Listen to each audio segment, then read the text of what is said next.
জয় মা মঙ্গলচণ্ডীর ব্রত কথা। ব্রতের নিয়ম। বৈশাখ ও জ্যৈষ্ঠ মাসে এই ব্রত করা হয়ে থাকে প্রত্যেক মঙ্গলবারে। এই ব্রত পুরোহিত দিয়ে করাতে হয়, অনেকে নিজেও করে থাকে। ব্রতের উপকরণ: 17টি সুপারি, ধান, দুব্বা, ফুল, পাকা আম, পৈতে, কাঁঠাল ইত্যাদি। ব্রতের ফল: যে রমণী এই ব্রত করে তার কখনো জলে ডুবে মরা, অগ্নিতে দগ্ধ হওয়া, অস্ত্রাঘাতে হত হওয়া প্রভৃতি ঘটে না এবং সে হারানো বস্ত্র অবশ্যই ফিরে পেয়ে থাকে। ব্রত কথা: এক দেশে এক সদাগর আর এক বেনে বাস করত। সদাগরের 7 ছেলে আর বেনের 7 মেয়ে। সদাগর পয়সায় বড়, বেনে অবস্থায় ছোট। একদিন মা মঙ্গলচণ্ডীর কি খেয়াল হলো, তিনি বুড়ো এক ভিখারি সেজে বেনের বাড়ি গিয়ে হাজির হলেন। বেনে বউ তাড়াতাড়ি সিধে সাজিয়ে নিয়ে ভিক্ষে দিতে এলো। মা মঙ্গলচণ্ডী বললেন, তোমার কটি ছেলে মেয়ে? বেনে বউ বলল, আমার মাত্র 7টি মেয়ে, কোনো ছেলে নেই মা। মা মঙ্গলচণ্ডী বললেন, তবে তো ভিক্ষে নিতে পারছি না, যার ছেলে নেই তার ভিক্ষে আমি নেই না। বেনে বউ কেঁদে পড়ল। মা মঙ্গলচণ্ডী একটি ফুল দিয়ে বললেন, এই ফুল ধুয়ে জল খেও, তোমার ছেলে হবে, ছেলের নাম রেখো জয়াদেব। এই বলে মা মঙ্গলচণ্ডী চলে গেলেন এবং একটু পরে সদাগরের বাড়িতে গিয়ে ভিক্ষে চাইলেন। সদাগর বউও তাড়াতাড়ি সিধে সাজিয়ে ভিক্ষে দিতে এলো। এবারও তিনি প্রশ্ন করলেন, তোমার ছেলে মেয়ে কটি মা? সদাগরের বউ বলল, আমার মোটে 7টি ছেলে মা, মেয়ে নেই।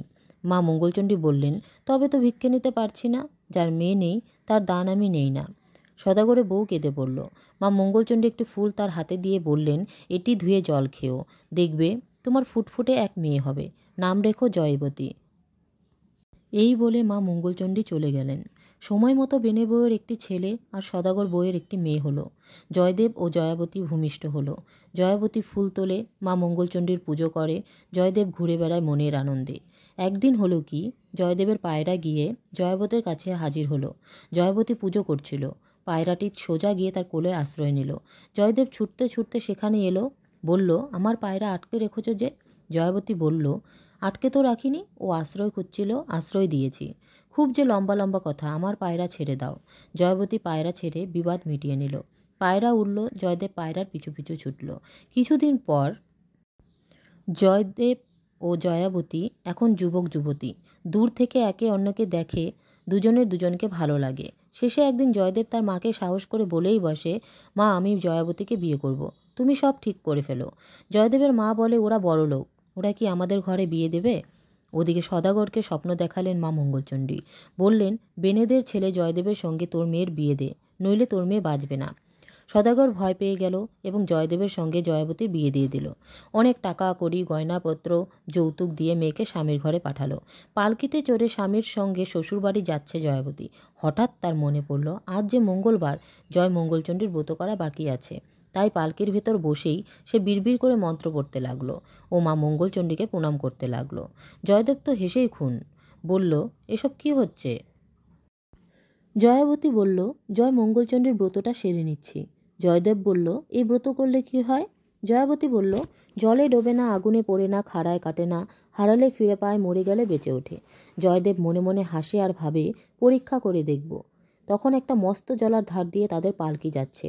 জয়দেব বলল, দেখো এখানে বড্ড জোরের উৎপাত, তোমার গয়নাগাটিগুলো পুটলি বেঁধে আমার কাছে দাও। জয়াবতী তাই করলো। পুটলির ভেতর গায়ের সব গয়না ভরে জয়দেবের হাতে দিল। জয়দেব করল কি, টুক করে জয়াবতীকে না দেখিয়ে গয়নার পুটলিটা জলার জলে ফেলে দিল। একটা বোয়াল মাছ হা করেই ছিল, পুটলিটা পড়া মাত্র গিলে ফেলল। বউ শ্বশুর ঘরে এলো। গয়নাগাটি ছাড়া মেয়ে দেখে সবাই তো অবাক। বউ ভাতের দিন জেলেদের জালে সেই রাঘব বোয়াল ধরা পড়ল। এত বড় মাছ কেউ কুটতে সাহস পায় না। জয়দেব বলল, যার বউ ভাত সেই কুটবে। সবাই তো হেসে খুন, এতটুকু মেয়ে অত বড় মাছ কুটবে কি? কিন্তু জয়াবতী মা মঙ্গলচণ্ডীর নাম স্মরণ করে মাছ কুটতে বসলো। বটির গায়ে মাছ ঠোকাতেই চক্ষের পলকে মাছ 2 টুকরো হয়ে গেল এবং তার পেট থেকে গয়নার পুটলি বেরিয়ে পড়ল। জয়াবতী পুটলি নিয়ে ঘরে গেল। তারপরে এক গা গয়না পরে ফিরে এসে মাছ কুটতে বসলো। সবাই তো অবাক একেবারে। এত বড় যজ্ঞের রান্না এখন রাঁধবে কে? কেউ সাহস পায় না। জয়দেব বলল, যার বউ ভাত সেই রাঁধুক। হলোও তাই। জয়াবতী দেখতে দেখতে 64 ব্যঞ্জন রাঁধল। তারপরে একা সব নিমন্ত্রিতদের খাইয়ে দিল। সকলে খেয়ে ধন্য ধন্য করলো। কিছুদিন পরে জয়াবতীর এক ছেলে হলো। ছেলেকে শুইয়ে রেখে জয়াবতী গেরস্থলীর কাজে গেল। জয়দেব করল কি, ছেলেকে নিয়ে কুমোরের পনের ভেতর ফেলে দিয়ে এলো। সেদিন কোমরে পণে আগুন জ্বালা আপনা থেকে বন্ধ হয়ে গেল। মা মঙ্গলচণ্ডী নিজের হাতে জয়াবতীর ছেলেকে মায়ের কোলে ফিরিয়ে দিয়ে গেলেন।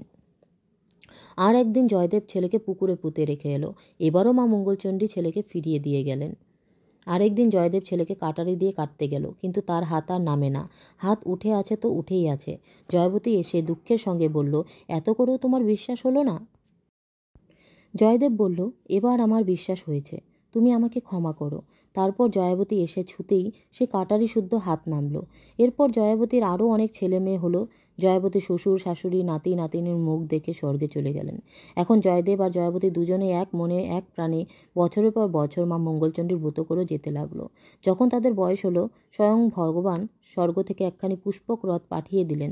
তারপরে সেই রথে চড়ে তারা জীবন্ত অবস্থায় স্বর্গে চলে গেল। সেই থেকে জয় মঙ্গলবারের মঙ্গলচণ্ডী ব্রত পৃথিবীতে প্রচারিত হয়। এখানেই ব্রতকথা সমাপ্তি হলো। আমার কোনো ভুল হয়ে থাকলে আপনারা ক্ষমা করবেন।